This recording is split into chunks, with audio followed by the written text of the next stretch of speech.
Assalamualaikum warahmatullahi wabarakatuh. Waalaikumsalam warahmatullahi wabarakatuh. Alhamdulillah wassalatu wassalamu ala sayyidina Rasulillah sayyidina wa maulana Muhammad ibn Abdullah wa ala alihi wa sahbihi wa mawalah. La haula wa la quwwata illa billah, amma ba'du. Bapak-bapak, ibu-ibu, saudara-saudara kaum muslimin rahimakumullah, sudah menjadi keyakinan dalam kehidupan kita bahwa segala yang ada permulaannya tentu akan ada penghabisannya. Setiap yang punya awal mesti akan punya akhir. Tidak ada keabadian dalam kehidupan dunia ini. Semuanya datang dan pergi silih berganti, berubah oleh pergeseran masa dan pertukaran waktu. Demikianlah kalau kita mau merenungi kehidupan dari alam di sekitar kita. Sejak dari kehidupan tumbuh-tumbuhan, binatang, sampai kepada kehidupan kita, makhluk bernama manusia. Lihatlah kita manusia misalnya, dimulai sejak kita terlahir ke alam ini, keluar dari alam rahim ibu, menjadi bayi yang merah tidak berdaya, untuk kemudian berangsur meningkat menjadi anak-anak. Dari kehidupan anak-anak berubah lagi kita menjadi remaja dengan segala keceriaan dan kelincahannya, dan dari masa remaja naik lagi kita memasuki usia dewasa, untuk kemudian berangsur memasuki hari tua. Lalu setelah kita memasuki hari tua, sehari, seminggu, sebulan, setahun, sampailah kita kepada batas waktu yang telah ditentukan oleh Allah, yang dinamakan ajal, dan bertemulah kita dengan yang disebut maut. Ini merupakan kepastian dalam kehidupan. Kalau saja kita mau merenung perubahan-perubahan yang terjadi pada diri kita, seharusnya membuat kita insaf dan sadar. Di kala remaja kita begitu lincah, punya rambut yang hitam ikal berderai, punya lesung di pipit, punya senyum yang indah menawan setiap orang yang melihat, punya kulit yang kencang dan bersih. Manakala kita memasuki hari tua, perubahan frontal pun terjadi. Kulit mulai jadi keriput, rambut yang tadinya hitam ikal berderai mulai memutih, nikmat berkurang, gigi yang tadinya utuh dan sanggup mengunyah apa saja, satu demi satu permisi meninggalkan kita. Sangat boleh jadi dikala remaja kita senyum semua orang terpikat. Dikala hari tua dengan kulit yang keriput dan gigi yang tidak ada lagi, manakala kita senyum, mungkin orang bakal lari dari sekitar kita. Kemana keindahan yang tadinya begitu menawan? Kemana senyum lesung pipit yang tadinya menarik perhatian orang? Pergi meninggalkan kita, berubah oleh pergeseran masa dan pertukaran waktu.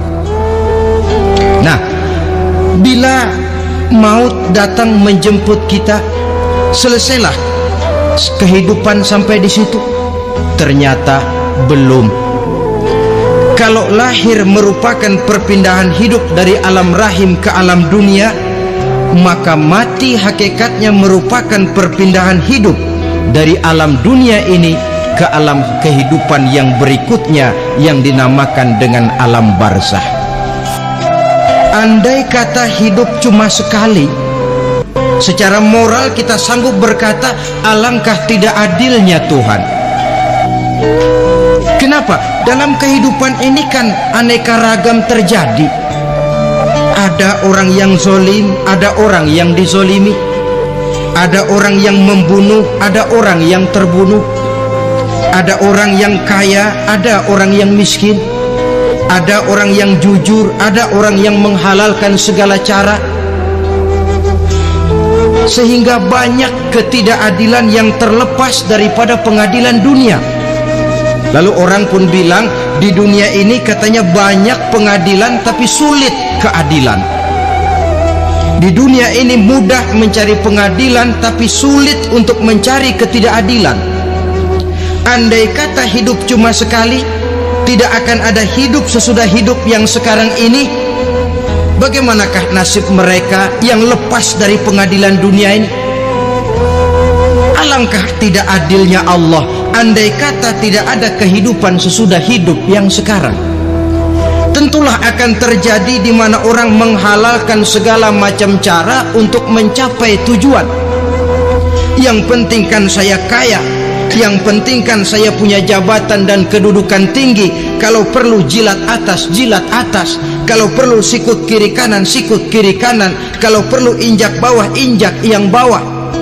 Ini prinsip daripada orang-orang komunis. Dan pantas karena mereka tidak percaya kepada kiamat. Pantas karena mereka tidak percaya akan adanya kehidupan sesudah hidup yang sekarang ini. Maka saya menghimbau kepada seluruhnya, kita sudah kadung menyepakati negara ini berdasarkan Pancasila. Kita sudah kadung konsensus bahwa PKI dengan seluruh ajarannya tidak punya hak hidup di bumi Pancasila yang kita cintai ini. Maka salah satu ajaran PKI tujuan menghalalkan cara. Kita orang Indonesia yang berbudi pekerti luhur, yang punya nilai budaya tinggi, janganlah sampai mencaci PKI, membubarkan PKI, mengutuhkan PKI, tapi dalam kehidupan sehari-hari prakteknya prinsip komunis kita pakai. Apa itu? Tujuan menghalalkan cara. Asal sudah tujuan tercapai, cara apapun saja halal. Itu pandangan hidup orang yang tidak percaya kepada adanya hari akhirat. Sebagai muslim yang yakin akhirat ada, kiamat pasti akan datang. Hidup tidak cuma sekali. Maka kalau kita zalim, kalau kita berbuat aniaya, kalau kita melakukan korupsi, kalau kita merugikan orang lain, boleh jadi kita terlepas daripada pengadilan dunia. Tapi ingatlah, kita tidak akan pernah lepas dari pengadilan Allah, pengadilan Qadhi Rabbul Jalil, di mana kita akan diadili dengan seadil-adilnya, dan tidak satu perbuatan yang bersifat salah, yang bagaimanapun kecilnya, yang akan lepas dari pengadilan di akhirat itu nanti. Pantas saja kalau satu hari malaikat Jibril datang menasehati Rasulullah sallallahu alaihi wasallam, yang artinya juga menasehati kita semua. Apa kata malaikat Jibril kepada baginda Nabi? Ya Muhammad, ish ma syi'ta fa innaka mayyitun. Hai Muhammad, hiduplah semau kamu, tapi jangan lupa kamu pasti akan mati. Kalau memang dilarang tidak terlarang, dicegah tidak tercegah, kamu mau melaksanakan hidup menurut maumu sendiri, persilahkan, hiduplah menurut mau dan gayamu. Tapi jangan lupa, fa innaka mayyitun, satu saat kau pasti bakal mati. Dan mati itu bukan akhir dari segalanya, dia babak baru bagi kehidupan selanjutnya. Silakan hidup menurut maumu, tapi jangan lupa kau pasti akan mati. Wa'mal ma syi'ta fa innaka majziyun bih. Kerjakan apa saja yang kamu mau. Kalau kau mau menghalalkan segala macam cara, persilahkan halalkan segala macam cara. Tapi jangan lupa kau akan mendapat balasan dari seluruh amal perbuatanmu. Wa ahbib ma syi'ta fa innaka mufariquhu. Dan cintailah apa saja yang mau kau cintai. Kau cintai anak istrimu, silahkan. Kau cintai harta bendamu, tafadhal. Kau cintai tanah airmu, kau cintai pangkat dan jabatanmu, persilahkan. Tapi jangan lupa, fa innaka mufariquhu, kau pasti akan berpisah dan akan meninggalkan segala yang kau cintai itu. Apa artinya ini buat kita? Ternyata sesudah maut datang menjemput kita, ada kehidupan sesudah hidup yang sekarang ini. Ini yang mendorong kita untuk dalam kehidupan di dunia ini tidak melakukan prinsip saenake dewe, semaunya sendiri saja, asal perut kenyang, asal pangkat tinggi, asal harta dapat.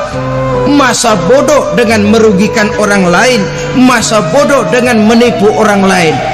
Iku jenenge saenake dewe. Muslim tidak diajarkan. Ingat manusia, setelah kau mati, setelah kiamat datang, kau akan dibangkitkan, kau akan dimintakan pertanggungan jawab tentang kehidupan yang sekarang ini. Saudara hadirin, oleh sebab itu kalau kita bicara soal kiamat, soal akhirat, ini memang masalah yang gaib, yang sepenuhnya tidak bisa dicernakan dengan kemampuan penalaran intelektual. Dasar di dalam membicarakan ini tidak lain adalah iman kita kepada Allah Subhanahu wa ta'ala.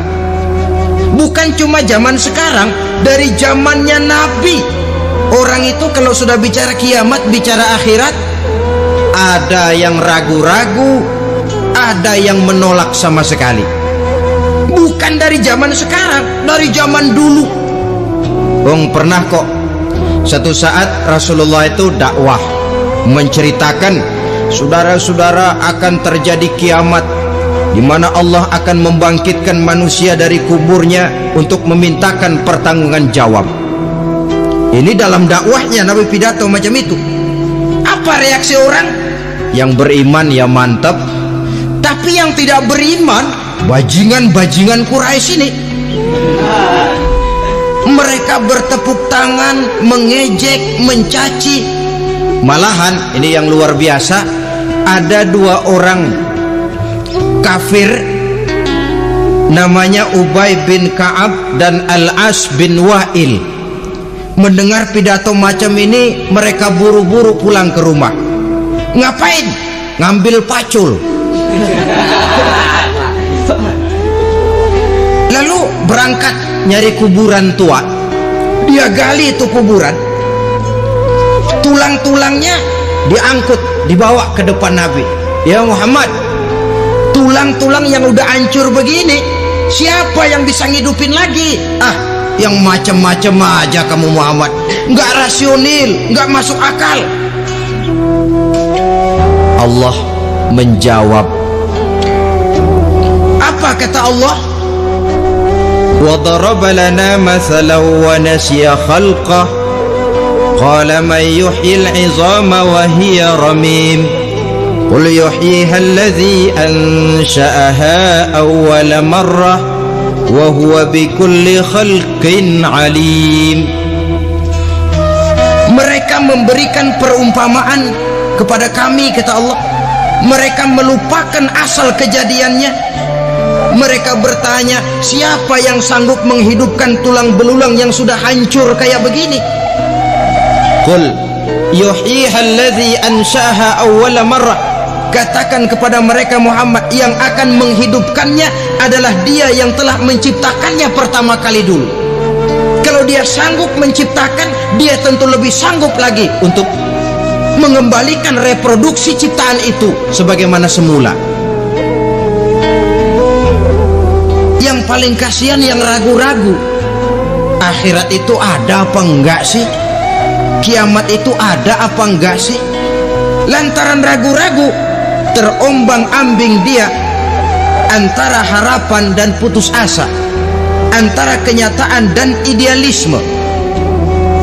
ada yang buta sama sekali 100% terhadap keadaan-keadaan sesudah mati. Perhatian mereka hanya tercurah kepada kehidupan sebelum mati. Yang mereka perhatikan siang dan malam tidak lebih daripada urusan perut. Pergi pagi pulang sore, peras keringat, banting tulang. Cuma soal makan, soal minum, soal pakaian, soal kendaraan, soal rumah tangga, soal anak, soal istri. Yang mereka pentingkan hanya soal-soal politik misalnya, ekonomi, pembangunan dan industri. Untuk soal-soal kayak begitu giat betul, habis seluruh waktu untuk memikirkan meningkatkan kebudayaan, politik, sosial, ekonomi. Kadang-kadang kurang tidur, kurang istirahat, berkeliaran ke sana kemari ke tempat yang jauh-jauh, sampai kadang-kadang terkena stres, penyakit darah tinggi, ginjal, lever, untuk memikirkan hal-hal yang semata-mata karena dunia saja. Lantas boleh jadi mereka mendapatkan kekayaan yang berlimpah ruah, mendapatkan kedudukan yang tinggi, nama yang semerbak, dikenal orang di barat dan di timur, di utara dan di selatan. Tetapi alangkah kecewanya mereka jikalau datang ajal menjemput nyawa, mati mereka meninggalkan harta yang banyak, nama yang masyhur. Mereka disebut dengan jasa-jasanya. Radio memberitakan, TV menyiarkan, koran-koran memuat. Bahkan nama mereka kadang-kadang dikenang 2-3 tahun setelah wafatnya. Tetapi dalam pada itu roh mereka merintih, mengeluh, menderita, karena dilemparkan oleh Allah ke tempat-tempat yang kotor, penyesalan yang sudah tidak akan ada gunanya lagi. Saudara-saudara kaum muslimin rahimakumullah, oleh karena itu kehidupan akhirat bukanlah dongeng dan takhayul, bukan khurafat dan hayalan. Kehidupan akhirat, hari kiamat adalah kebenaran dan kepastian. Dalam surah Al-Hajj ayat ke-7, Allah subhanahu wa ta'ala menyatakan, wa anna as-sa'ata atiyatun la raiba fiha wa anna allaha yab'asu man fil qubur. Dan bahwasanya kiamat itu sesungguhnya adalah sesuatu yang pasti dan tidak ada keraguan-raguan lagi di dalamnya, dan bahwasanya Allah sungguh-sungguh akan membangkitkan manusia dari kuburnya masing-masing. Nah, kalau kita sudah yakin kiamat sesuatu yang pasti adanya, akhirat sesuatu yang pasti adanya, dari mana pembicaraan tentang kiamat ini kita mulai? Tentu dari diri kita. Marilah kita mencoba melihat proses perjalanan hidup ini sampai kita memasuki kiamat. Hadirin, tidak ada makhluk secantik manusia. Tidak percaya? Pernah keragunan? Nah, saudara masuk ke kebun binatang, segala macam makhluk ada di situ, ratusan macam jenis binatang. Bandingkan dengan saudara, kira-kira cakep mana?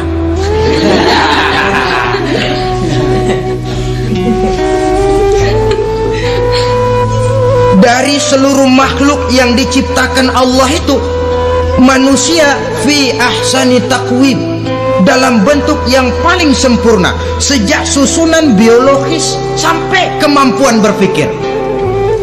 Biologis kita, ya Allah, diciptakan kita begini rupa, diberikan 2 kaki untuk berjalan, 2 tangan untuk bekerja, diberikan 2 mata, dua-duanya di depan. Pernah saudara mikir kalau mata kita yang satu di depan, yang satu di belakang? rasanya nggak laku kacamata.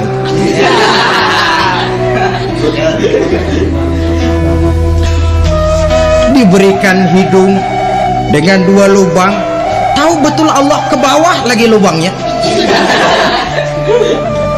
Coba pikir kalau lubang hidung kita menghadap ke atas. Aduh, kalau musim hujan repot jagain hidung. Laqad khalaqnal insana fi ahsani taqwim. Sungguh telah kami ciptakan manusia dalam bentuk kejadian yang paling sempurna ketimbang makhluk-makhluk Allah lainnya. Nah, kesempurnaan manusia ini oleh karena hidupnya terdiri dari 2 unsur pokok. Pertama unsur jasmani dan kedua unsur rohani, jasad dan roh. Jasad yang terlihat sekarang ini, potongan saudara yang ngejedok di depan saya ini jasad saudara. Ini yang berasal dari sari pati makanan yang dimakan oleh bapak ibu kita. Lalu hasil kerjasama yang baik antara ibu dengan bapak, terwujudlah kita. Kalimat langsungnya jasad ini berasal dari tanah yang tadi berubah dari bayi, remaja, dewasa, meningkat hari tua. Yang berubah itu jasmani kita. Kenapa? Karena jasmani itu materi, benda, daya tahannya terbatas. Dia berubah oleh pergeseran masa dan pertukaran waktu. Apa ada orang makin tua makin cakep?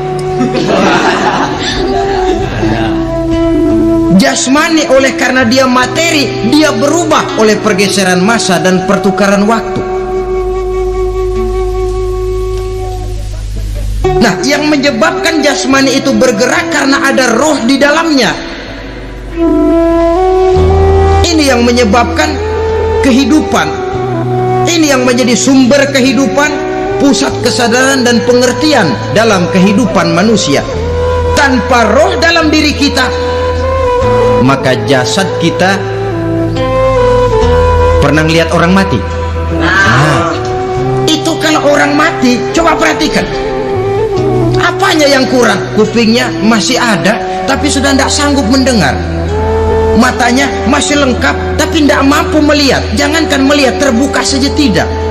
Mulutnya masih ada, tapi sudah tidak bicara lagi. Telinganya cukup, tapi sudah tidak sanggup mendengar. Kakinya lengkap, tapi tidak mampu lagi berjalan.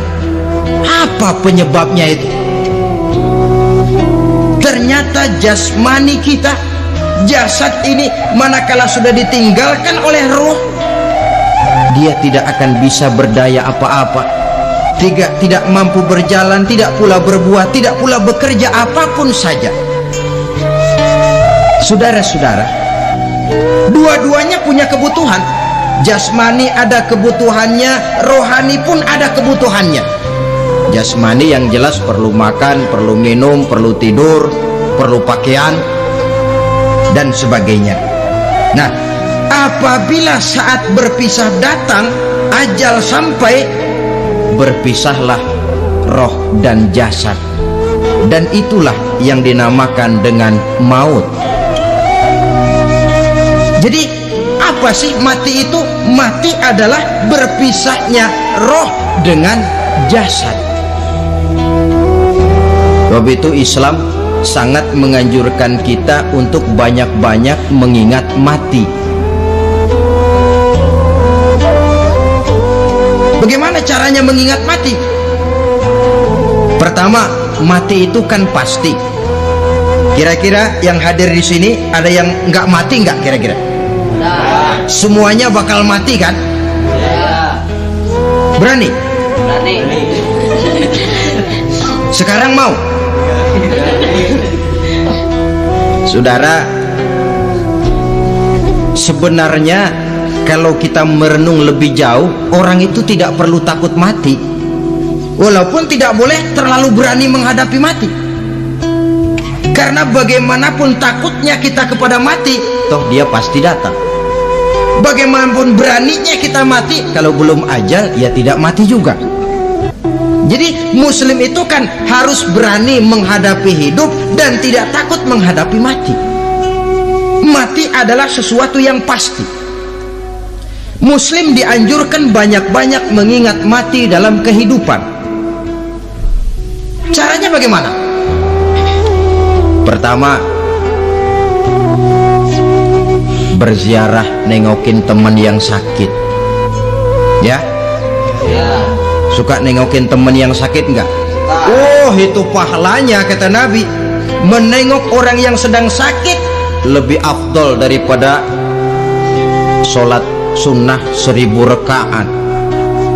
Apa pernah saudara sembahyang sunnah sampai 1000 rakaat? Nengokin orang sakit pahalanya lebih afdol daripada itu. Kenapa menengoki orang sakit mengingatkan kita kepada mati? Iya ya, ini teman saya yang kemarin segar banget, bercanda sama saya, ketawa sama-sama, sekarang terbaring tidak berdaya, hilang kemampuannya, hilang keceriaannya, sakit. Iya kalau sembuh, kalau ajal, iya sekarang giliran dia, kalau jatuh ke saya. Lalu menghibur teman dengan kata-kata yang enak, yang akan mendatangkan sugesti supaya dia cepat sembuh. Jangan nengokin orang sakit, jujur, sakit apa lu? Perut. Emang teman gua kemarin sakit begini mati nih. Wah, itu orang bisa jadi shock lantaran etika kita tidak akan sampai ke sana. Menjenguk orang sakit akan mengingatkan kita kepada mati. Apalagi ziarah kubur. Ada yang orang tuanya sudah meninggal? Nah, kalau ada, ya tidak bisa tiap hari, sekurang-kurangnya seminggu sekali. Jumat pagi misalnya ziarah kita ke kubur. Sehingga kalau kita masuk kubur kan ada etikanya. Assalamualaikum ya ahlal kubur wa inna insyaallahu bikum lahikun. Hai penduduk kubur, keselamatan bagi kamu dan kami yang masih hidup sekarang ini insyaallah pasti bakal nyusul kamu. Iya, yang kemarin gagah benar sekarang terbaring tanpa daya. Ini unggukan kuburannya.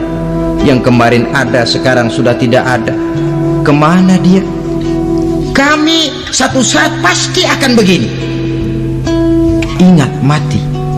Lalu apalagi yang bisa membuat kita ingat kepada mati? Mengawal jenazah. Bukankah sangat dianjurkan oleh agama? Bahkan kalau bisa sejak mengurusnya, memandikannya, mengkafankannya, menyolatkannya untuk kemudian mengantarnya ke kubur. Hari ini saya antar dia ke kubur, besok boleh jadi saya yang diantar orang. Hari ini saya solatkan dia, besok boleh jadi saya yang disolatkan orang. Hari ini saya masukkan dia ke liang lahat, besok mungkin giliran saya dimasukkan orang ke liang lahat. Ingat mati, tumbuh kesadaran. Lalu daya positifnya dalam kehidupan apa? Nah, saudara-saudara hadirin, orang yang mengingat mati bukan lantas menjadi lemah dalam kehidupan, menjadi putus asa, sedikit semangat, terbentur kesulitan, mudah frustasi. Bukan itu tujuannya kita diperintah mengingat mati. Jelasnya Islam menganjurkan kita untuk mengingat mati guna maksud-maksud yang positif, supaya orang lalu sadar hidup ini cuma sebentar. Maka mumpung hidup, nah ini mumpung, tapi mumpung yang baik.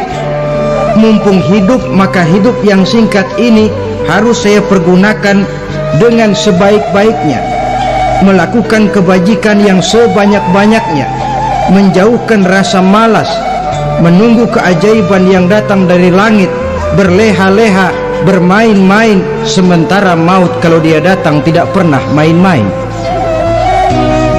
Pantas kalau seorang penyair bernama Syauqi memesankan tazawwad bittaqwa fa innaka la tadri iza hanna al-lailu hal ta'ishu ila al-fajri kam min sahihin mata min ghairi illatin wa kam min alilin 'asha hinan min ad-dahri. Persiapkan dirimu dengan takwa, sebab kamu tidak tahu apabila malam datang kamu masih bisa hidup apa enggak besok pagi. Apa ada jaminan saudara yang kumpul di depan saya malam ini besok masih bisa hidup? Tidak. Ada jaminan? Tidak ada sama sekali. Kam min sahihin mata min ghairi illatin.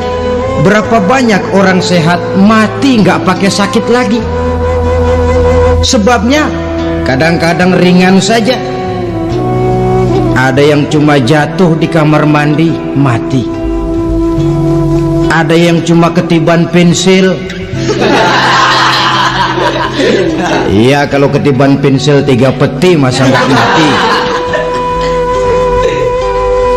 Ta'addadatil asbab wal mautu wahid. Sebabnya boleh jadi macam-macam, tapi mati satu juga, yaitu mati. Dia seperti kelapa yang terlalu tua jatuh ke bawah, yang kembang baru keluar pun jatuh ke bawah. Itulah mati.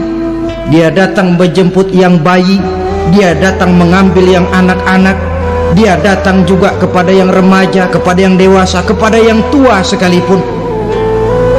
Jangan yang remaja lalu berpikir, gua rasanya masih jauh banget mau mati. Ini sesuatu yang pasti yang kita tidak pernah diberitahu kapannya. Kalau dikasih tahu kapannya kan kita bisa, umpama malaikat maut datang ke rumah saya, saudara Zainuddin kau mati 80 tahun lagi. Wah, saya kan berhitung, masih lama, poya-poya aja dulu Tapi ini tidak pernah diberitahu kepada kita. Lantaran tidak diberitahu itulah kita perlu bersiap-siap dengan selalu mengingat-ingat mati yang mendorong kita untuk berbuat positif. Satu contoh peringatan mati yang mendatangkan positif pada peristiwa ketika turun perintah hijrah. Ketika di Mekah sudah terpepet turun perintah hijrah. Ini sahabat yang berangkat hijrah, jangan dikira semua bulat hati. Ada yang mikir, kalau saya hijrah berangkat dari Mekah ke Madinah, nanti di tengah jalan dicegat oleh kafir Quraisy lalu dibunuh, mati saya. Takut mati. Allah peringatkan, kullu nafsin za'iqatul maut. Kamu disuruh hijrah saja takut mati, padahal kamu tahu semua yang hidup bakalan mati. Diam saja di Mekah mati, hijrah ke Madinah pun akan mati. Mendengar ayat ini, Sayyidina Umar bin Khattab seperti dibakar semangatnya. Kalau sebagian sahabat hijrah sembunyi-sembunyi, beliau mau hijrah itu malah bajingan Quraisy dikumpulkan dekat Ka'bah. Pidato, ya ma'syara Quraisy, dedengkot Quraisy, dengerin. Besok pagi yang namanya Umar bin Khattab mau hijrah dari Mekah ke Madinah. Siapa yang kepengen kepalanya berpisah dengan badannya, persilahkan cegat Umar di jalanan. Besok dengan tenang dia berangkat hijrah, gak ada yang berani nyegat. Tuh Quraisy juga barangkali mikir, gue ngapain nyegat penyakit. Begitu ingat mati, timbul semangat juang, timbul semangat berbuat. Ini ingat mati yang positif, bukan yang melemahkan semangat. Dah jangan kerja rajin-rajin dah, lu bakalan mati. Ini ingat mati yang salah pasang. Ingat mati seharusnya mendorong manusia untuk berbuat lebih tekun. Allah memberikan peringatan, qul innal mauta alladzi tafirruna minhu fa innahu mulaqikum. Katakan, maut yang kamu akan melarikan diri daripadanya, yang kamu takuti benar dia pasti akan datang menjemput kamu. Saudara-saudara hadirin yang saya hormati, datangnya memang tidak kita harapkan yang namanya maut. Tapi sekali dia datang, tidak ada pintu tempat kita lari. Dia memang tidak pernah kita undang, tapi sekali dia datang mengetok pintu, kekuatan apa yang bisa menolak? Dia sebuah tanda seru dalam kehidupan. Apa yang menyebabkan orang takut mati? Pertama, barangkali karena dia tidak tahu bagaimana kehidupan sesudah mati. Alam kubur gelap, alam akhirat gelap, sehingga dia bingung. Lantaran bingung lalu jadi takut. Yang kedua, boleh jadi oleh bayangan-bayangan dosa yang pernah dia kerjakan di dunia ini. Kerjanya cuma menumpuk dosa. Dia gembira, bahagia, tertawa di atas tumpukan dosanya, merasa segan berpisah dengan seluruh kehidupan ini, sehingga boleh jadi maut adalah sesuatu yang ditakutkannya benar dalam kehidupan. Tapi bagaimanapun takutnya, tidak ada tempat lari dari dia. Dalam ayat lain Allah jelaskan, "Ainama takunu yudrikumul mautu walau kuntum fi burujim musayyadah." Di mana saja kamu berada, dalam benteng yang paling tangguh sekalipun, maut pasti akan datang menjemput kamu. Nah, bagaimana caranya maut datang menjemput kita? Bila datang dia, sang malaikat pencabut nyawa, malaikat Israel namanya, hendak mengambil roh kita.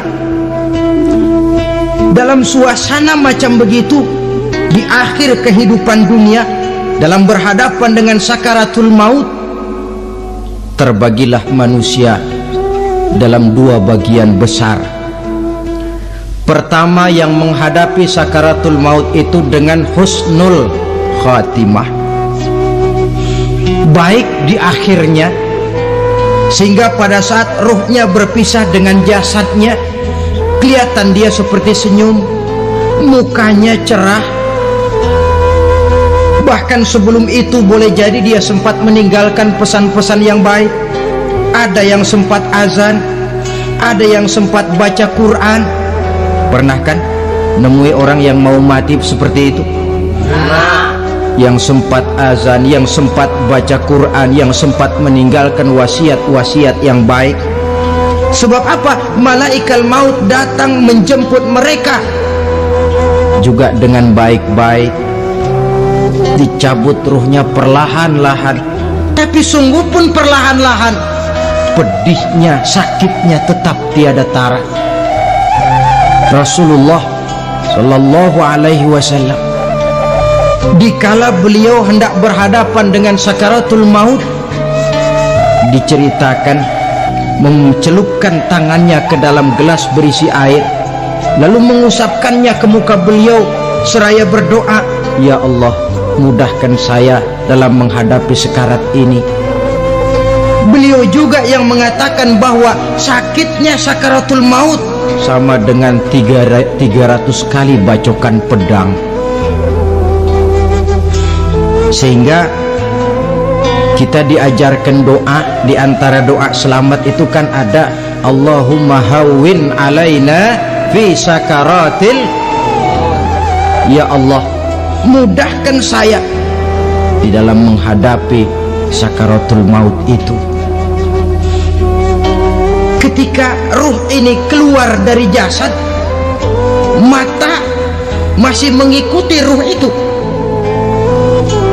Jika kadang-kadang ada yang matanya terbelalak dan tidak sempat ditutup, terbuka terus, mengikuti ruh itu keluar dari jasadnya.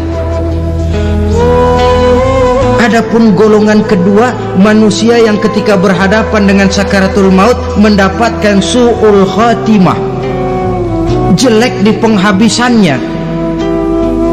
Sekaratnya sudah setengah mati, lalu jelek juga di akhirnya, mati dalam keadaan yang tidak baik, tidak terpuji. Ada yang lagi megang kartu, mati.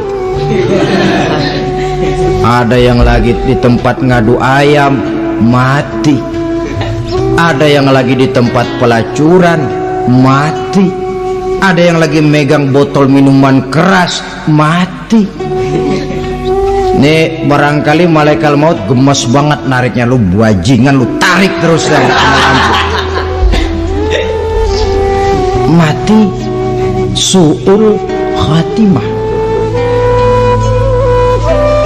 Makanya bagus itu. Kadang-kadang di majelis-majelis taklim kan sering dibaca, ya Allah biha, ya Allah biha, ya Allah bihusnil khatimah. Kan ada itu? Ada enggak?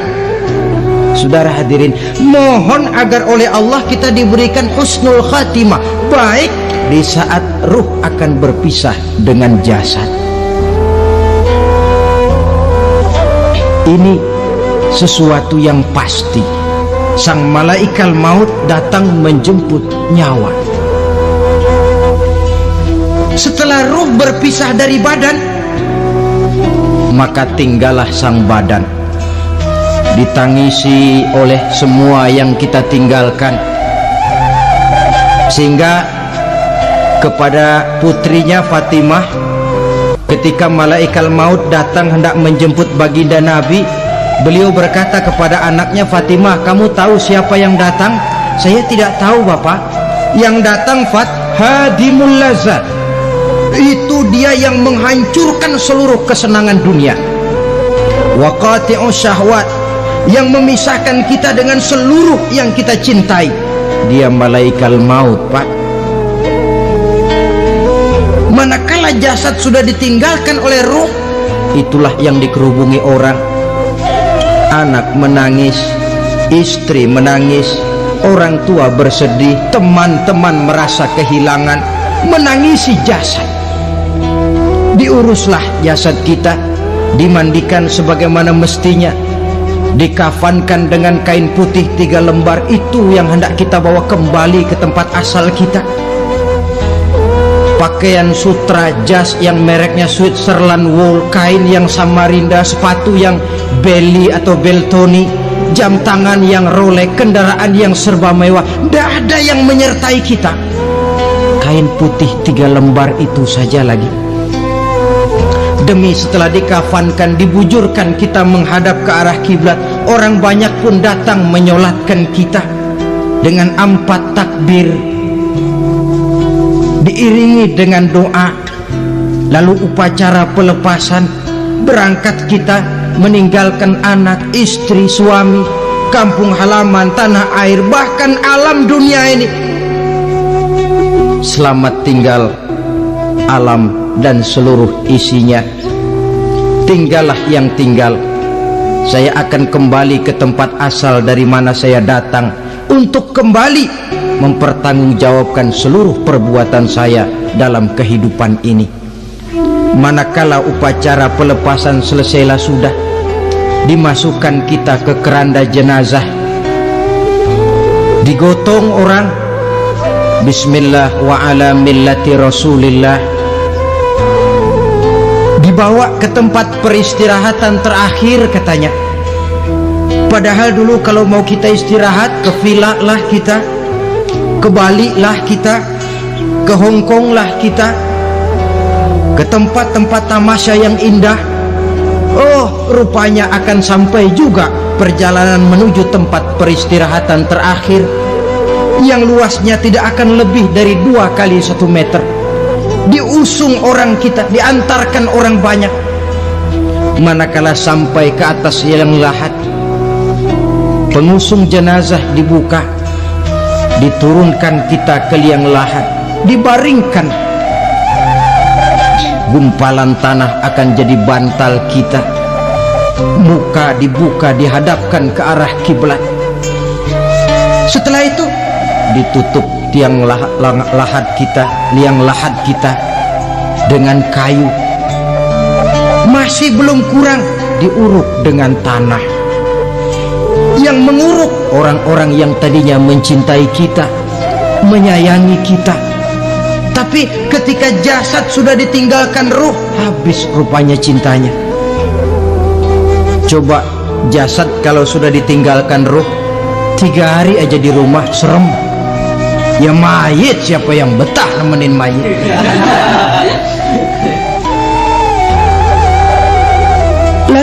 bila upacara pemakaman selesai, maka berusahalah semuanya. Para pengantar akan kembali ke rumahnya masing-masing. Maka masuk kita ke alam kehidupan, yaitu yang disebut alam barzakh atau alam kubur. Apa selesai hidup sampai di situ? Tidak. Hanya beberapa langkah setelah yang mengantar kita pulang. Diriwayatkan dalam hadis Bukhari dan Muslim, bila seseorang sudah diletakkan di kuburnya lalu yang mengantar kembali pulang, maka roh si mayit akan dapat mendengar bunyi terompah orang yang pulang itu. Bunyi terompahnya terdengar. Datang dua malaikat menanyakan dia dengan pertanyaan-pertanyaan yang kalau bisa dijawab dengan betul, dua malaikat yang bernama Munkar Nakir akan bilang, jawabanmu betul, tenanglah kau di sini, naumatal arus, tidurlah kau di sini seperti tidurnya pengantin. Orang yang baik-baik di alam kuburnya akan mendapat nikmat kubur, sehingga masa penantian yang lama. Sebab jangan lupa, kita masuk ke kubur itu kan menunggu sampai datangnya hari kiamat. Jadi kalau kiamat umpama masih 1000 tahun lagi, ya 1000 tahun kita menunggu. Orang yang baik-baik penantian di alam kubur, kata malaikat, naumatal arus, tidurlah kamu seperti tidurnya pengantin. Bagaimana sih tidurnya pengantin? Nggak berasa. Iya, kata anak sekarang, endah aja udah. Begitu mendusin pagi, kata lakinya, malam sebentar bener ya neng.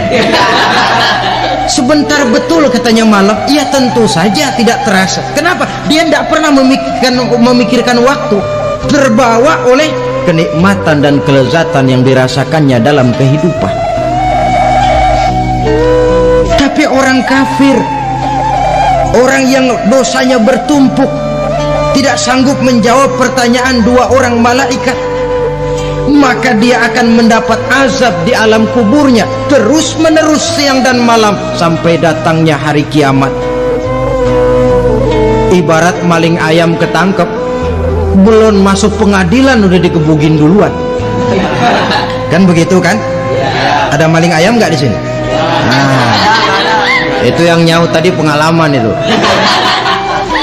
Di sidang belum divonis, belum digebugin babak belur. Saudara hadirin, maka alam kubur bisa merupakan raudhatun min riyadil jannah, taman di antara taman-taman surga, pun juga bisa merupakan hufratun min hufarin niran, menjadi liang daripada neraka. Ada lagi riwayat yang dari Imam Muslim yang diperoleh dari Zaid bin Sabit. Zaid bin Sabit cerita, satu hari kami bersama Rasulullah SAW berada dalam kebun kepunyaan Bani Najjar. Rasulullah sedang duduk di atas keledai. Tiba-tiba entah bagaimana itu keledai terkejut, kaget, berontak, hampir Rasulullah jatuh. Rasulullah kemudian bertanya, rupanya di kebun itu ada kuburan tua, 5 atau 4 kuburan. Rasulullah lalu bertanya, saudara-saudara ada yang tahu nggak ini kuburan siapa? Nggak ada ya Rasulullah. Memang kenapa? Ini penghuni kuburnya lagi disiksa oleh Allah. Andai kata boleh saya mohon kepada Allah supaya kamu dengar seperti yang saya dengar, andai kata saja kamu kuat mendengarnya, saya pasti akan berdoa. Tapi sayang, saya yakin kamu pasti tidak akan kuat mendengar mereka mendapat azab di kuburnya. Hadis sahih riwayat Imam Muslim dari Zaid bin Sabit. Kehidupan di alam barzakh.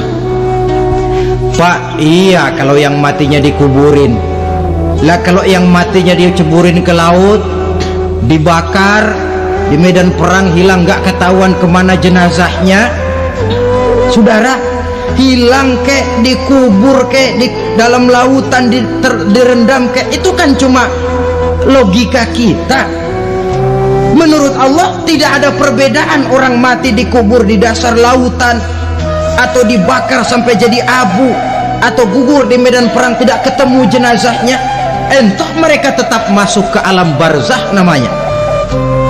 Jasad boleh hancur, tapi roh sebagai sumber kehidupan, pusat kesadaran dan pengertian, dia tetap ada, mengalami kebahagiaan dan kegembiraan atau mengalami kepedihan dan penderitaan, bergantung kepada amalan yang kita lakukan dalam kehidupan di dunia ini.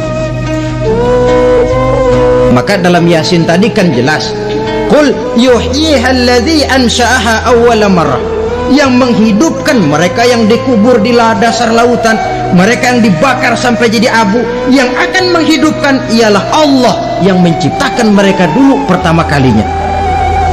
Jadi kalau sudah ada aslinya, ya tentu tidak perlu contoh lagi, akan sangat mudah membuatnya.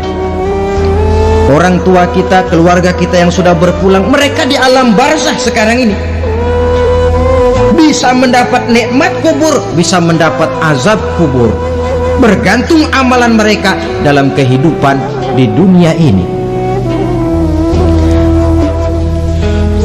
Dalam Musnad Imam Ahmad dan Sahih Abi Hatim malah ada tambahan riwayat, orang yang banyak kebajikannya di dunia, amalannya akan datang menemani dia.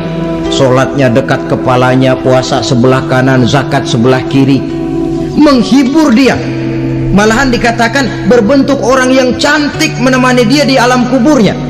Aneh, dia tanya, man anta lam ara fid dunya ajmal minka, siapa kamu? Di dunia ini belum pernah saya melihat orang secantik kamu. Dia jawab, ana amaluka soleh, saya adalah amalmu yang soleh yang kau kerjakan waktu di dunia. Saya sekarang diperintahkan untuk menemani kamu di sini. Alhamdulillah. Sedangkan amalnya yang jahat akan datang dalam bentuk yang menyeramkan menemani dia di sana.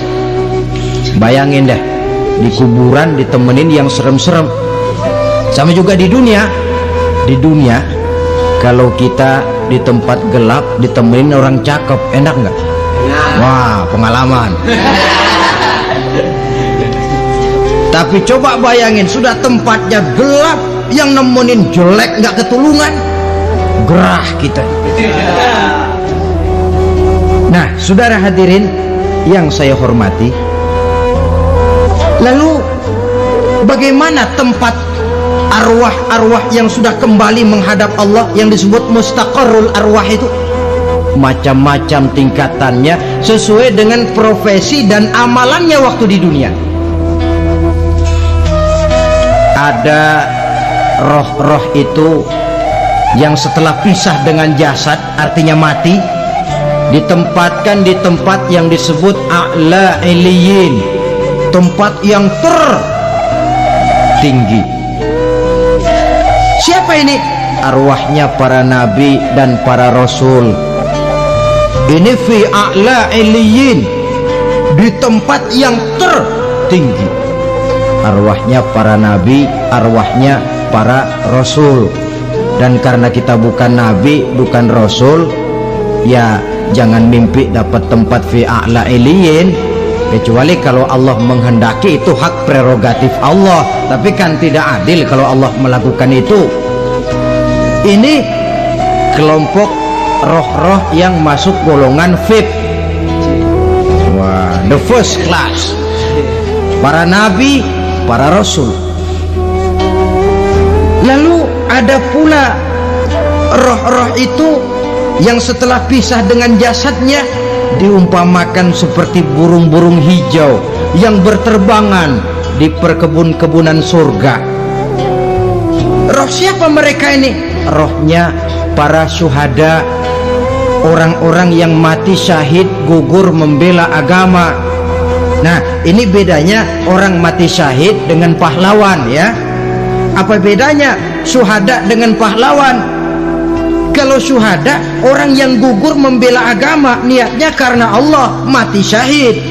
Kalau pahlawan, orang yang gugur membela negara, orang yang dianggap berjasa kepada pemerintah. Klimaksnya, kalau orang mati syahid jelas surga, tapi pahlawan belum tentu surga. Kenapa? Bergantung kepada negara macam apa yang dibelanya dan pemerintah model mana yang dibelanya. Di negara-negara komunis misalnya, banyak nggak pahlawan? Dengan sekian tanda jasa yang mati di medan perang dan sebagainya. Kira-kira pahlawan komunis masuk surga enggak? Ya, kalau pahlawan komunis masuk surga, kita enggak kebagian kapling di surga barangkali. Inilah bedanya pahlawan dengan orang mati syahid. Kemudian ada pula roh itu yang tertahan di pintu surga. Tertahan di pintu surga. Ini seperti tadi, orang yang mati syahid tapi masih ada kaitan di dunia.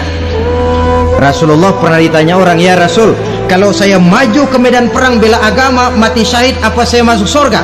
Iya, masuk surga, kecuali kata Nabi kalau masih punya utang.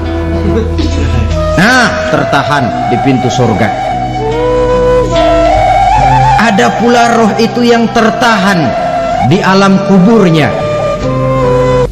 Ini umumnya seperti tadi itu, ada mempunyai dosa, mempunyai kesalahan sehingga merasakan azab kubur. Ada juga roh itu yang tertahan di permukaan bumi. Mereka yang dalam hidup selalu menumpuk dosa-dosa yang besar, meninggal sebelum keburu untuk bertaubat. Saudara hadirin yang saya hormati, inilah yang kita khawatirkan. Sebab jikalau pada saat roh sudah datang, jikalau saatnya roh datang berpisah dengan jasad, menemukan sakaratul maut, saat itu taubat sudah tidak akan ada gunanya lagi. Masuk ke alam kubur, mendapat azab kubur sampai datangnya hari kiamat. Berapa lama di alam kubur ini? Menunggulah kita sampai datang saatnya kiamat. Nah, saudara-saudara, apa tanda-tanda hari kiamat? Kapan dia akan datang? Bagaimana hal ihwal manusia pada saat terjadi kiamat? Bagaimana alam ini? Bagaimana perhitungan di padang mahsyar? Insya Allah akan saya ungkapkan pada bagian kedua dari ceramah ini. Insya Allah kita akan lanjutkan pembicaraan ini sampai kepada terminal paling akhir, surga dan neraka. Inilah saja pertemuan kita pada kesempatan kali ini. Terima kasih banyak atas segala perhatian. Mohon maaf atas segala kekurangan. Wabillahi taufiq wal hidayah. Wassalamualaikum warahmatullahi wabarakatuh. Waalaikumsalam warahmatullahi wabarakatuh.